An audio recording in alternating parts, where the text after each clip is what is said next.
ہمارے چینل میں خوش آمدید۔ تو چلیے شروع کرتے ہیں آج کی کہانی۔ وہ رات میری زندگی کی سب سے بھیانک رات تھی، جس نے مجھے کہیں کا نہیں رہنے دیا۔ میں اکیلی وہاں موجود تھی، جہاں میری ہستی کو پیروں تلے بے دردی سے روندا جا رہا تھا۔ بہت دیر تک یہ تماشا چلتا رہا اور میری روح چھلنی ہوتی رہی، اور پھر جو ہوا وہ تو میں مر کے بھی نہیں بھول سکتی۔ کاش میں پیدا ہی نہ ہوتی اور نہ مجھے جیتے جی مرنا پڑتا۔ آج بھی سوچتی ہوں کہ وہ سب کرنے والے میرے اپنے ہی تھے۔ میرا دل میرے وجود کے اندر تڑپ اٹھتا ہے۔ آخر کوئی اتنا شفاق کیسے ہو سکتا تھا؟ میں سویرا ہوں اور مجھے انعام میری پیاری دادی نے دیا تھا، کیونکہ وہ مجھے خوش بختی کا اجالا سمجھتی تھیں۔ میرا تعلق ایک غریب گھر سے تھا، مگر جب میں پیدا ہوئی تو غربت نے اپنا بسیرا ہمارے گھر سے کہیں اور لگا لیا۔ اسی لیے پورے خاندان میں مجھے خوش بختی کی علامت سمجھا جاتا تھا۔ دراصل میرے دادا دادی بہت غریب تھے۔ وہ لوگ ایک گاؤں میں رہتے تھے، جیسے تیسے اپنا اور اپنے 3 بچوں کا پیٹ پال رہے تھے۔ میرے دادا جی لکڑہارے، جنگل سے لکڑیاں کاٹ کر شہر میں لے جا کر بیچتے اور اپنے گھر کا خرچہ اٹھاتے تھے۔ دادی بھی گھر میں تندور پر لوگوں کی روٹیاں لگایا کرتی تھیں تاکہ 4 پیسے وہاں سے بھی مل جائیں تو گھر کا چولہا جلانے میں کچھ آسانی ہوگی۔ شادی کے 3 سال بعد ان کے ہاں پہلا بیٹا پیدا ہوا، پھر 2 سال بعد ایک اور بیٹے نے جنم لیا اور تیسری اولاد شادی کی 7 سال بعد پیدا ہوئی تھی۔ دادا اور دادی نے بے پناہ مشقت اور محنت کر کے زندگی کی گاڑی کو دھکا لگا رکھا تھا، لیکن حالات کچھ خاص بدل نہیں رہے تھے۔ پہلے تو دادا اور دادی اکیلے ہوتے تھے، جو تھوڑا بہت کماتے 2 ٹائم عزت سے پیٹ بھر کے روٹی کھا لیتے تھے۔ مگر 3 بچوں کی پیدائش کے بعد گھر کے اخراجات بھی بڑھ گئے اور دادا دادی کی ذمہ داریاں بھی۔ اتنے سال گاؤں میں محنت اور مشقت کرنے کے بعد دادا کو اچھی طرح اندازہ ہو گیا تھا کہ ایک ہی جگہ پر تھوڑی بہت کوشش کرتے رہنے سے ان کے گھر کا چولہا تو جل سکتا تھا، مگر تینوں بچوں کی زندگی نہیں بن سکتی تھی۔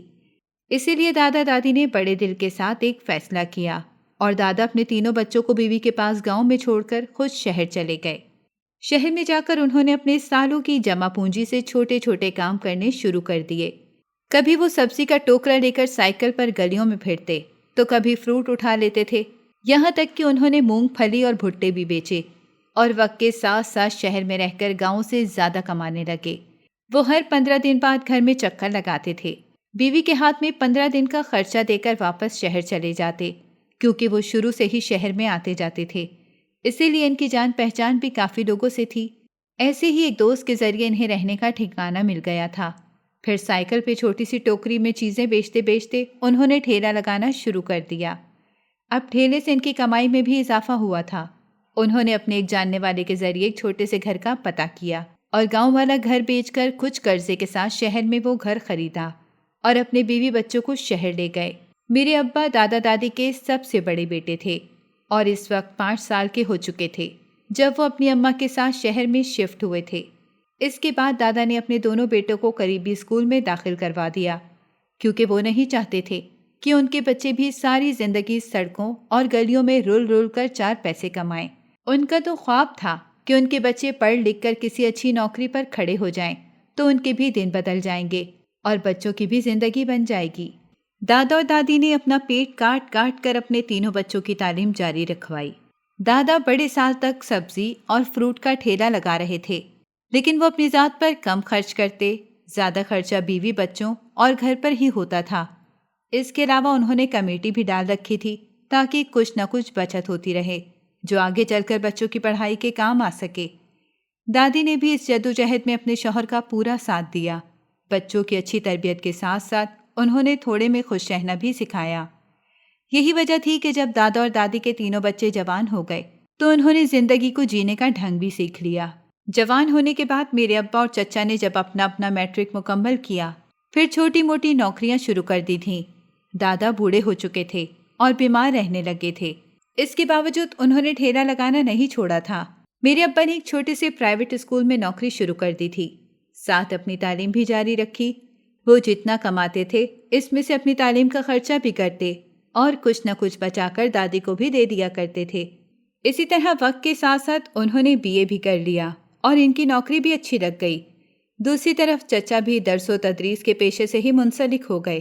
ہماری پھپھو نے بھی میٹرک کرنے کے بعد آگے پڑھنے کا ارادہ کر رکھا تھا۔ اس سے پہلے ہی ابا کے لیے دادا دادی کو میری اماں کا رشتہ بہت پسند آ گیا۔ میری اماں میرے دادا کے دوست کی بیٹی تھیں۔ دونوں دوست ایک دوسرے کے حالات کے بارے میں بھی اچھی طرح جانتے تھے اور ایک دوسرے کے بچوں کی طبیعت اور مزاج کو بھی سمجھتے تھے۔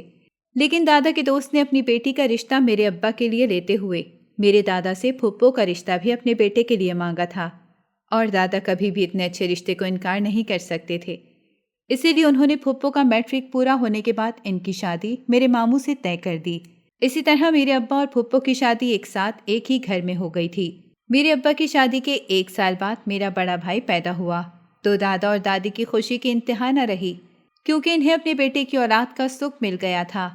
پھر مزید 1.5 سال گزرا تو میرا چھوٹا بھائی بھی اس دنیا میں آ گیا۔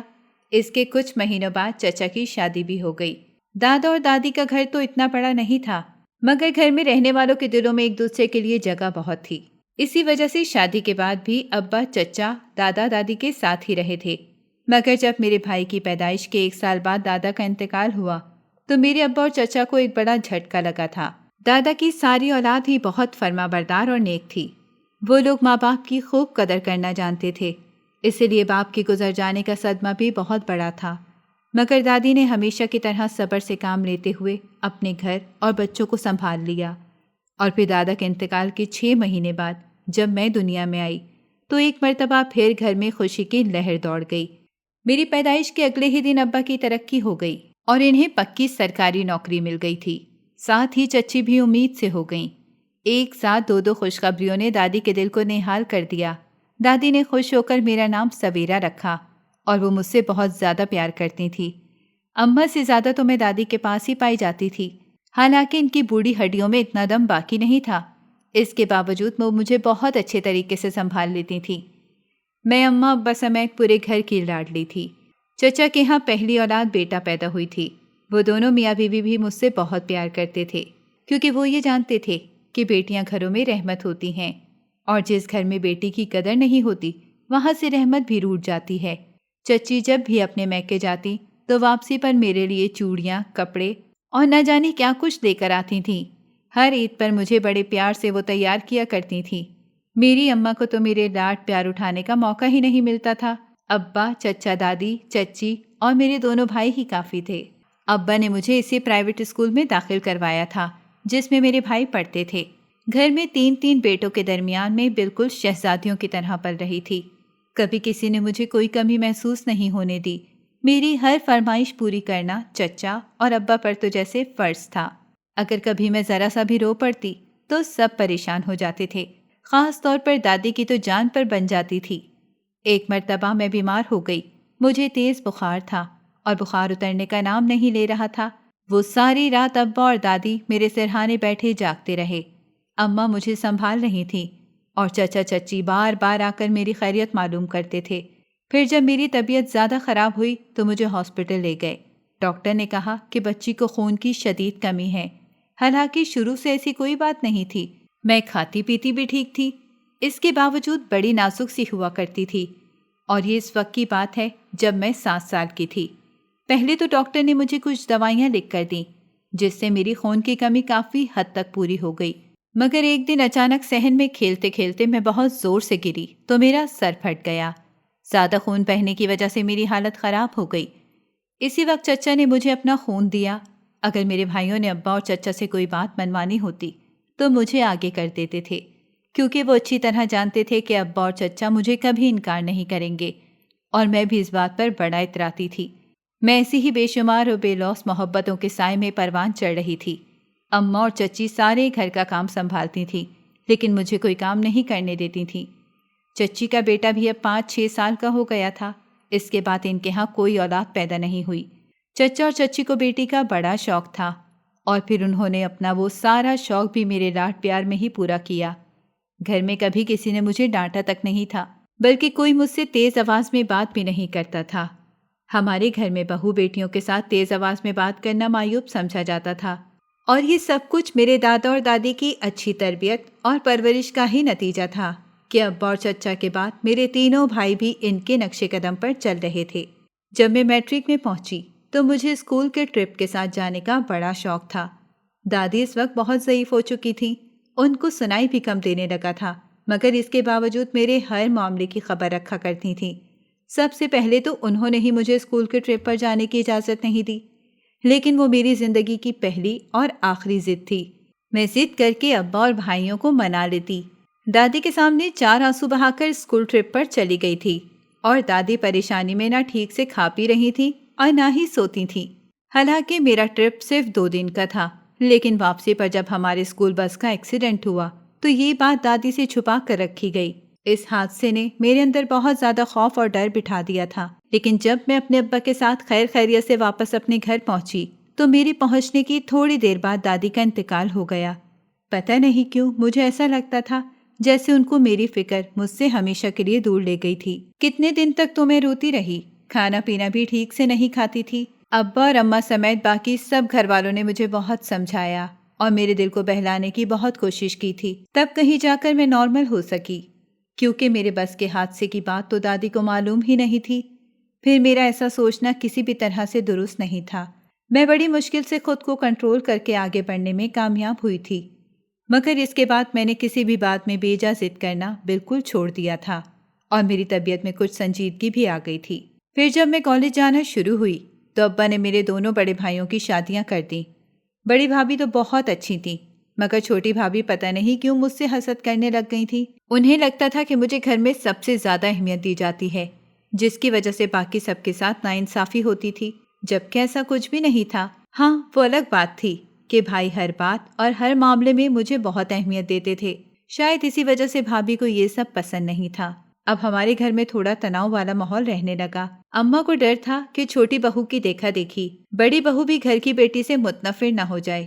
ایک دن جب چھوٹی بھابھی نے بڑی بھابھی کو میرے خلاف بھڑکانا شروع کیا تو چچی نے ان کی باتیں سن لی تھیں۔ اس کے بعد اماں اور اچھے سے زیادہ احتیاط کرنے لگی تھیں۔ پہلے تو دونوں نے اپنی بہو کو یہ احساس دلانے کی کوشش کی کہ ہمارے گھر میں سب برابر ہیں۔ بڑی بھابھی کا دل تو صاف تھا، مگر چھوٹی بھابھی نے مجھے دل سے قبول کیا ہی نہیں تھا۔ میں نے اماں اور چچی کے کہنے پر گھر کا کام کرنا بھی شروع کر دیا تھا، تاکہ بھابھی کو ایسا نہ لگے کہ یہاں ان کے ساتھ کوئی ناانصافی ہو رہی تھی۔ مجھے تو یہ سمجھ نہیں آتی تھی کہ بھلا بھابھی کو مجھ سے ایسی کیا چڑ تھی۔ میں اس گھر کی بیٹی تھی، اگر میرے گھر والے مجھے اہمیت دیتے تھے تو اس میں برائی کیا تھی؟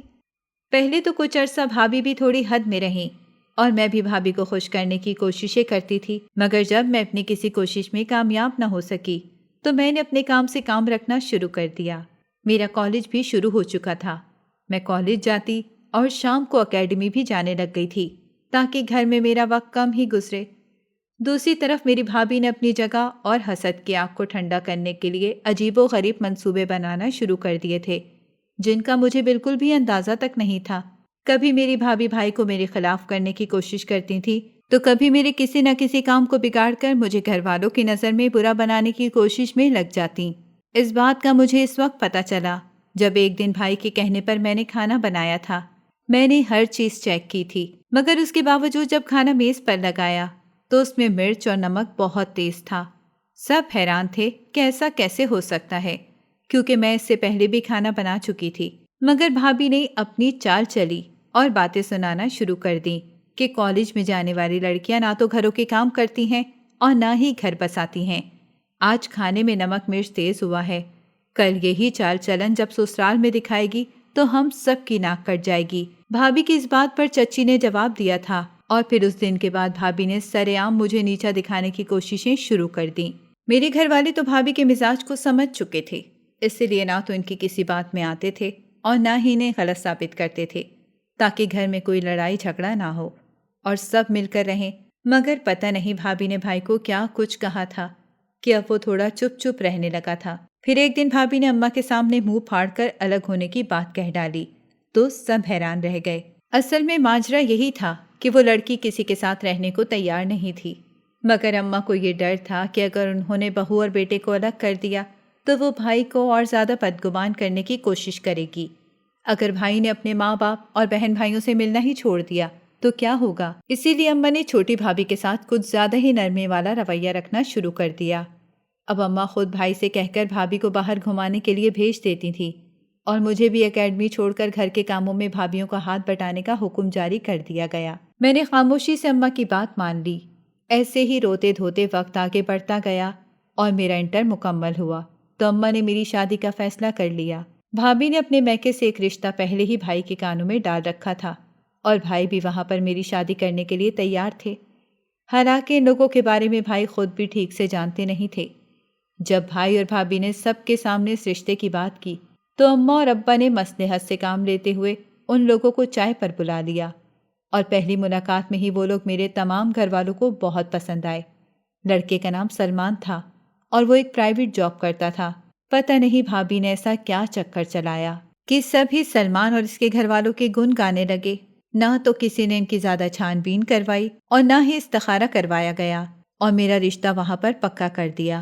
میرے سسرال والوں نے منگنی ہونے کے بعد ہی شادی کی تاریخ دینے کا شور مچانا شروع کر دیا، کیونکہ ان کا کہنا تھا کہ سلمان کو ایک کورس کے سلسلے میں اس کی کمپنی 6 مہینے کے لیے باہر بھیج رہی تھی، اسی لیے وہ لوگ چاہتے تھے کہ سلمان شادی کے بعد ہی باہر جائے۔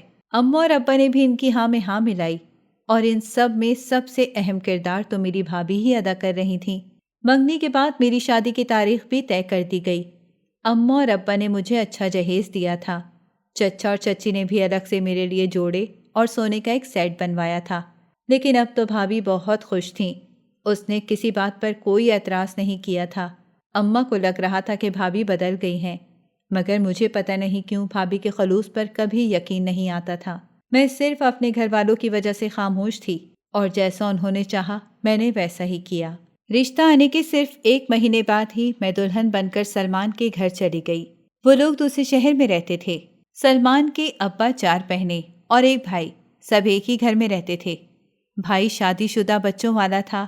ایک بھرے ہوئے گھر سے نکل کر دوسرے بھرے ہوئے گھر میں رہنا میرے لیے کوئی مشکل نہیں تھا، مگر جو میں سوچ رہی تھی وہ بالکل نہیں ہوا۔ میری شادی کے اگلے دن ہی ولیمے پر جب میرے بھائیوں اور بڑی بھابھی نے مجھے لے جانے کی بات کی تو میری ساس نے کئی بہانے بنا دیے۔ اسی طرح میری فیملی مجھے لیے بغیر ہی واپس چلی گئی۔ میرا دل بہت اداس ہو گیا تھا۔ حالانکہ نئی نویلی دلہن اپنے شوہر کے پاس رہنے کو بڑے دل سے راضی ہو جاتی ہے، مگر سلمان مجھے پتہ نہیں کیوں ویسے نہیں لگے تھے جس طرح کہ وہ میرے گھر والوں کے سامنے ظاہر کرتے تھے۔ پھر 2-3 دن میں ہی مجھے اندازہ ہو گیا کہ سلمان سمیت پوری فیملی ڈرامے باز تھی۔ جو بہانے میری ساس نے میرے گھر والوں کے سامنے لگا کر مجھے ولیمے کے بعد واپس جانے سے روک لیا تھا، ان میں سے ایک بہانہ بھی سچا ثابت نہیں ہوا۔ میں پورے 7 دن اپنے سسرال میں رہ کر پھر پہلی مرتبہ میکے گئی تھی۔ میں اماں کے گلے لگ کر بہت روئی تو وہ پریشان ہو گئیں۔ انہیں لگا کہ جیسے میں اپنے گھر میں خوش نہیں ہوں، مگر اب تو میرا اصل امتحان شروع ہوا تھا۔ مجھے اپنی وجہ سے اپنے گھر والوں کا ہاتھ اور دل دکھانا تھا، اور نہ ہی ان کا مان توڑنا تھا۔ میں نہیں چاہتی تھی کہ کوئی میرے ماں باپ کی تربیت پر انگلی اٹھائے، اسی لیے میں نے بھی سب کچھ صبر اور شکر کے ساتھ برداشت کرنے کا ارادہ کر لیا۔ میں 2 دن اپنے میکے میں رہی، لیکن میں نے اپنے رویے اور کسی بھی بات سے یہ ثابت نہیں ہونے دیا کہ میرے سسرال والے دکھاوا کرتے ہیں۔ وہ جو اصل میں ہیں ان کی حقیقت تو ابھی پوری طرح مجھ پر بھی نہیں کھلی تھی۔ میں تو بس یہ چاہتی تھی کہ میرے گھر والوں کی عزت خاک میں نہ ملے اور میرا گھر بھی بسا رہے۔ میکے سے میرے واپس جانے کے بعد بھی 1 ہفتہ گزر گیا تھا، مگر سلمان نہ تو باہر گئے تھے اور نہ ہی میں نے دوبارہ ایسی کوئی بات سنی تھی۔ میں اپنے کمرے میں فون پر ہلکی آواز میں اماں سے بات کیا کرتی تھی، کیونکہ میری ساس کو اپنی بہوؤں کا زیادہ میل جول رکھنا پسند نہیں تھا۔ مگر میں جب سے اپنے میکے واپس آئی تھی میں نے نوٹ کیا تھا کہ میرے سسرال والے کچھ زیادہ ہی میٹھے بن رہے تھے۔ میری ساس تو میرے صدقے واری جاتی تھی، مگر ان کی ہر بات میں خلوص کے بجائے مکاری کی بو آتی تھی۔ شادی کو 20 دن گزر جانے کے باوجود میری ساس نے مجھے کسی کام کو ہاتھ نہیں لگانے دیا تھا، بلکہ وہ تو محلے سے لڑکی بلوا کے میرے ہاتھ پہ آئے دن مہندی لگوا دیا کرتی تھی اور کہتی کہ جب تک ہاتھوں سے مہندی نہیں اترے تم کچن میں نہیں جاؤ گی۔ گھر کا سارا کام میری جٹھانی اکیلے کرتی تھی۔ میری 4 نندیں تو کسی کام کو ہاتھ تک نہیں لگاتی تھیں۔ میری جٹھانی کے 2 بچے بھی تھے۔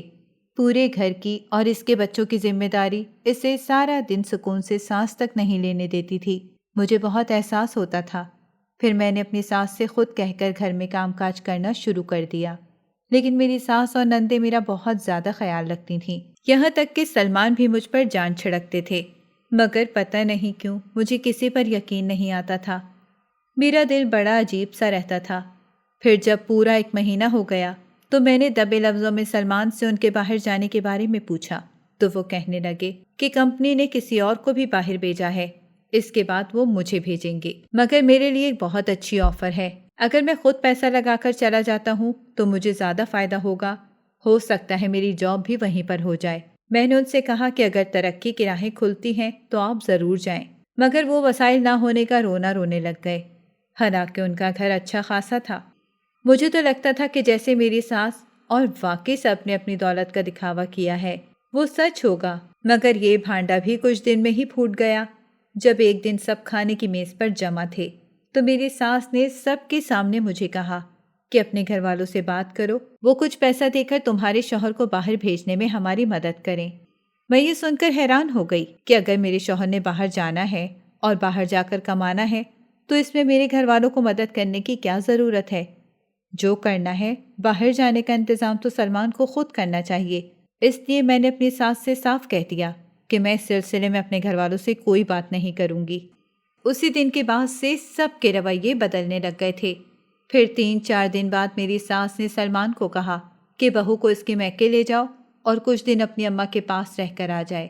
میں یہ سن کر خوش ہو گئی اور خوشی خوشی پیکنگ کر کے سلمان کے ساتھ اپنی اماں کے گھر چلی گئی، مگر 1 ہفتے سے زیادہ دن گزر گئے تھے، سلمان مجھے لینے واپس ہی نہیں آئے تھے۔ جب میں نے فون پر انہیں خود ہی یہ بات کہی تو وہ آگے سے بڑی ڈھٹائی سے بولے کہ تم نے پیسوں کا انتظام کر لیا ہے تو میں تمہیں لینے آتا ہوں۔ یہ سن کر تو مجھ پہ بجلی گر پڑی۔ میں کتنی بے وقوف تھی جو مجھے سمجھ ہی نہیں آیا تھا کہ میری ساس مجھے میکے کیوں بھیج رہی تھیں۔ میں سلمان کی بات سن کر خاموش ہو گئی، مگر جب 15 دن ہو گئے تو میرے گھر والے بھی پریشان ہونے لگے۔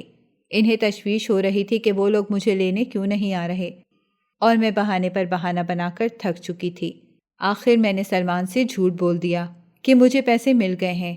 وہ اگلے ہی دن مجھے لینے آ گئے، اور جب لے کر واپس اپنے گھر پہنچے تو میری ساس بھی میری بلائیں لینے لگ گئیں۔ ابھی میں نے بیٹھ کر پانی ہی پیا تھا کہ میری ساس نے فوراً پیسوں کا مطالبہ کر دیا۔ میں نے بڑی عزت اور پیار سے انہیں کہا کہ میں پیسے نہیں لائی کیونکہ میرے ابا اور بھائیوں کے پاس اتنے پیسے ہی نہیں ہیں۔ یہ سن کر میری ساس ہتے سے اکھڑ گئیں اور فوراً کہنے لگیں کہ اگر ان کے پاس پیسے نہیں ہیں تو اپنا حصہ ان سے لے لو، اس گھر کی اکلوتی بیٹی ہو، تمہارا حصہ تو بنتا ہے۔ اب تو میں مشکل میں پھنس گئی تھی۔ سسرال کی باتیں آخر کب تک میں کسی سے چھپا کے رکھتی، کیونکہ میں سمجھ گئی تھی کہ ان کے مطالبے کبھی بند نہیں ہوں گے۔ اب مجھے سمجھ نہیں آتا تھا کہ میں کیا کروں۔ ابا سے کس منہ سے بات کرتی، کیونکہ میں تو اچھی طرح جانتی تھی کہ میرے ابا نے کس طرح تنکا جوڑ کر وہ آشیانہ بنایا تھا، اور پھر میں اکیلی تو نہیں تھی، میرے 2 بھائی بھی تھے۔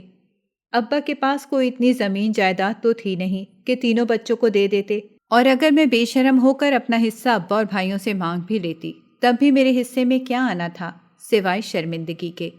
اسی لیے میں نے اپنی ساس اور شوہر کا مطالبہ اپنے گھر والوں کے سامنے نہیں رکھا۔ میں خاموشی سے صبر کے ساتھ وقت گزارنا چاہ رہی تھی، مگر میرے سسرال والے مجھے بہت مجبور کرنے لگ گئے۔ روزانہ اٹھتے بیٹھتے میری ساس اور نندیں یہی باتیں سناتی تھیں کہ شوہر کے مشکل وقت میں بیوی ہی کام آتی ہے، مگر ہمارے سلمان کی تو قسمت ہی خراب تھی جو اسے ایسی بیوی مل گئی جس سے اپنے شوہر کا ذرا بھی احساس نہیں ہے۔ اور بھی پتہ نہیں وہ لوگ کیا کچھ بولتے رہتے تھے۔ اب میں بھی اپنی جیٹھانی کی طرح گھر کے کاموں میں لگی رہتی تھی۔ ایک کے بعد ایک کام کرتے کرتے میری کمر تختہ ہو جاتی، کیونکہ مجھے اتنے زیادہ کام کرنے کی عادت نہیں تھی جس طرح بوجھ مجھ پر جان بوجھ کر ایک دم سے ڈال دیا گیا تھا۔ اس کے باوجود میں خاموشی سے ہر کام کر لیتی تھی، مگر میرے ہر کام میں کیڑے نکالے جاتے تھے۔ سسر اور جیٹھ کے سامنے بھی میری ساس مجھے ذلیل کرنے سے باز نہیں آتی تھی۔ اتنا ہی کافی نہیں تھا، میرے شوہر نے بھی کبھی مجھے عزت اور مقام نہیں دیا تھا۔ صبح سے لے کر رات تک ساس اور نندوں کی باتیں سنتے ہوئے گھر کے کام نوکروں کی طرح کرتی تھی، اور رات کو شوہر کی بدسلوکی بھی سہتی تھی۔ مجھے سمجھ نہیں آتا تھا کہ یہ لوگ اتنے لالچی کیوں ہیں، حالانکہ ہمارے گھر سے زیادہ اچھا اور بڑا گھر تو ان کا تھا، 3 کمانے والے تھے، اس کے باوجود ان کا لالچ ختم نہیں ہوتا تھا۔ پھر ایک دن مجھے پتا چلا کہ میری جیٹھانی سے بھی ان لوگوں نے یہی تمام مطالبات کیے تھے، اور وہ بیچاری اپنے بچوں سے مجبور ہو کر اپنے باپ اور بھائیوں سے حصہ بھی مانگ لائی تھی۔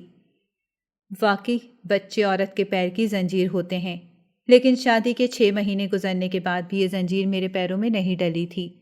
اسی لیے میں کم سے کم اس طرف سے مجبور نہیں ہو رہی تھی، مگر میں نہیں جانتی تھی کہ آگے چل کر یہ لوگ میرے ساتھ کیا کرنے والے ہیں۔ میری حیرت کی انتہا نہ رہی جب کچھ دن میں ہی میری ساس اور شوہر کا رویہ میرے ساتھ ایک دم سے دوبارہ اچھا ہو گیا۔ پہلے کی طرح میری ساس مجھ پر بڑا پیار جتانے لگ گئی تھی۔ شوہر بھی بہت اچھے طریقے سے بات کرتا اور کہتا کہ ہم سے غلطی ہو گئی ہے، ہم نے تمہاری قدر نہیں کی، اب تم اس گھر کی رانی ہو اور رانی بن کر ہی رہو گی۔ نندیں بھی میرے آگے پیچھے پھرتی تھیں۔ مجھے ان سب کا یہ بدلا ہوا رویہ ہضم نہیں ہوتا تھا، مگر میں اور کر بھی کیا سکتی تھی سوائے تماشا دیکھنے کے۔ مگر ایک دن تو انتہا ہو گئی۔ میری ساس نے شام کو مجھے اپنے کمرے میں بلا کر کہا، آج تمہاری نند کو دیکھنے کے لیے کچھ لوگ آنے والے ہیں، اسی لیے اچھے کپڑے پہن کر تم بھی تیار ہو جانا، کیونکہ گھر کی بہوؤں کو دیکھ کر ہی لوگ اندازہ لگاتے ہیں کہ وہ خوش ہیں، تو یقیناً ان کے گھر کی بیٹیاں بھی اچھی ہوں گی۔ میں اپنی ساس کی بات سن کر خاموش ہو گئی اور کام نمٹانے کے بعد اپنی جٹھانی سے پوچھ کر میں نے اپنے لیے ایک جوڑا نکال لیا۔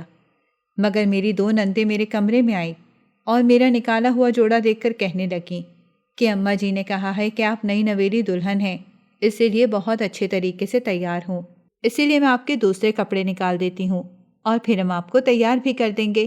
اس نے مجھے بیڈ پہ بٹھایا اور خود میری الماری کی طرف بڑھ گئی، لیکن جو جوڑا وہ نکال کر لائی وہ تو میں نے کزن کی شادی پہ بنوایا تھا۔ اچھا خاصا بھڑکیلا جوڑا تھا۔ میں وہ پہننا نہیں چاہ رہی تھی، کیونکہ نند کے رشتے کے لیے آنے والوں کے سامنے مجھے ایسے جوڑے پہن کر اور تیار ہو کر جانے کی کیا ضرورت تھی۔ مگر نندوں نے تو ضد پکڑ لی۔ میں نے وہ سوٹ پہنا تو میری چھوٹی نند نے مجھے تیار کر دیا۔ پتہ نہیں کتنی دیر وہ میرا میک اپ کرتی رہی۔ جب تیار ہو کر میں شیشے کے سامنے کھڑی ہوئی تو مجھے ایسا لگ رہا تھا جیسے کل ہی میں دلہن بن کر اس گھر میں آئی تھی اور آج مجھے دیکھنے مہمان آنے والے ہوں۔ مجھے سب کچھ بڑا ہی عجیب لگ رہا تھا، مگر تھوڑی دیر میں ہی میری ساس کمرے میں آ گئی اور میری بلائیں لینے لگیں۔ پھر میری ساس نے مجھے میرے کمرے میں رہنے کا کہا اور خود اپنی بیٹیوں کو لے کر باہر چلی گئیں۔ میں تھوڑی دیر تو بیٹھی اس ساری صورتحال پہ سوچتی رہی، مگر پھر اٹھ کر باہر جانا چاہا تو مجھے پتہ چلا کہ کمرے کا دروازہ باہر سے بند ہے۔ مجھے حیرت کا ایک جھٹکا لگا کہ میرے کمرے کا دروازہ کس نے بند کیا تھا۔ میں نے دروازہ بجایا، مگر کسی نے دروازہ نہ کھولا اور نہ ہی کوئی جواب دیا۔ تھوڑی دیر بعد پھر میں نے دروازہ بجایا، مگر باہر بالکل خاموشی تھی۔ مجھے کچھ سمجھ نہیں آ رہا تھا۔ میں چپ چاپ اپنے بیڈ پر بیٹھ گئی۔ ایسے ہی رات کے 11 بج گئے تھے۔ اب تو مجھے پریشانی بھی ہو رہی تھی اور رونا بھی آ رہا تھا۔ کمرے میں تو کوئی فون بھی نہیں تھا کہ میں اپنے بھائی کو فون کر دیتی۔ انہی سوچوں میں گم بیٹھی تھی کہ اچانک میرے کمرے کا دروازہ کھلا اور مجھ پر حیرت کے پہاڑ ٹوٹ پڑے، کیونکہ میری چاروں نندیں، ساس اور شوہر ایک ساتھ کمرے میں آئے۔ ان کے تیور کچھ عجیب سے لگ رہے تھے۔ میری ساس نے مجھے ڈرانا دھمکانا شروع کر دیا کہ اگر تم نے اپنے باپ سے پیسے لے کر نہیں دیے تو ہم تمہیں بیچ کر پیسہ کما لیں گے، اسی لیے تمہیں سجایا ہے تاکہ تمہارے اچھے دام مل سکیں۔ ساس کی بات سن کر تو میرے پیروں کے نیچے سے زمین نکل گئی۔ آخر یہ کیسے لوگ تھے جو اپنے گھر کی عزت کو بیچنے کی بات کر رہے تھے؟ ڈر کے مارے میں نے اٹھ کر وہاں سے بھاگنا چاہا تو سلمان نے مجھے روکا اور میرے منہ پر ایک تھپڑ مار دیا۔ اس کے بعد میری ساس اور نندوں نے بھی مجھے مارنا شروع کر دیا۔ پہلے انہوں نے مجھے تیار کیا اور اب میرے ساتھ یہ سلوک کر رہے تھے۔ مجھے سارے ڈرامے کی سمجھ نہیں آ رہی تھی۔ ایسے لگتا تھا جیسے وہ سب کے سب پاگل ہیں، مگر اس وقت تو وہ مجھے مارنے پر تلے ہوئے تھے۔ میں چیختی چلاتی رہی، لیکن کوئی میری مدد کو نہیں آیا۔ ابھی یہ سب چل ہی رہا تھا کہ اچانک میرے دونوں بھائی وہاں کمرے میں آ گئے۔ انہیں دیکھ کر میری جان میں جان آئی اور میں بھاگتے ہوئے بھائی کے پیچھے جا کر چھپ گئی۔ اب تو میری ساس، نندوں اور شوہر کی بینڈ بجنے والی تھی۔ وہ خود حیران پریشان کھڑے تھے کہ میرے بھائی اچانک وہاں کیسے آ گئے۔ لیکن کمرے کے باہر جب پولیس نظر آئی تب میری ساس اور شوہر کی سٹی گم ہو گئی۔ میری ساس فوراً میرے بھائیوں کے قدموں میں گر گئیں اور معافیا مانگنے لگیں، لیکن بھائیوں نے ایک نہ سنی اور صرف سلمان کو گرفتار کروا دیا، کیونکہ میرے بھائی کبھی کسی عورت کے ساتھ بدسلوکی نہیں کر سکتے تھے۔ پھر وہ مجھے لے کر اپنے گھر چلے گئے۔ وہاں جا کر پتہ چلا کہ میری جٹھانی نے چوری چھپے میرے بھائیوں کو فون کر دیا تھا، اسی لیے تو میری جان بچ گئی، ورنہ پتہ نہیں وہ پاگل لوگ میرے ساتھ کیا سلوک کرتے۔ پھر بڑے بھائی نے ابا سے بات کر کے سلمان سے میرے لیے خلا لے لی۔ اب میری بھابھی بھی شرمندہ تھی جس نے اپنے ایسے کزن کا رشتہ میرے لیے دکھایا تھا۔ عدت پوری ہونے کے کچھ عرصے بعد بھائی نے میری شادی بڑی بھابھی کے بھائی سے کروا دی۔ وہ سب لوگ بہت اچھے تھے، مگر میں کبھی بھی اس بھیانک رات کو نہیں بھول سکتی جو میری زندگی میں آئی تھی۔ کاش لوگ اپنی لالچ اور مفاد کی خاطر اتنا نہ گریں تو انسانیت کبھی شرمندہ نہ ہو۔ اگر آپ کو ہماری کہانی پسند آئی ہو تو ہمارے چینل کو لائک کریں اور سبسکرائب کر دیں۔ بیل نوٹیفیکیشن کو بھی آن کر دیں تاکہ ہماری آنے والی ہر مزیدار کہانی آپ کو وقت پر ملتی رہے۔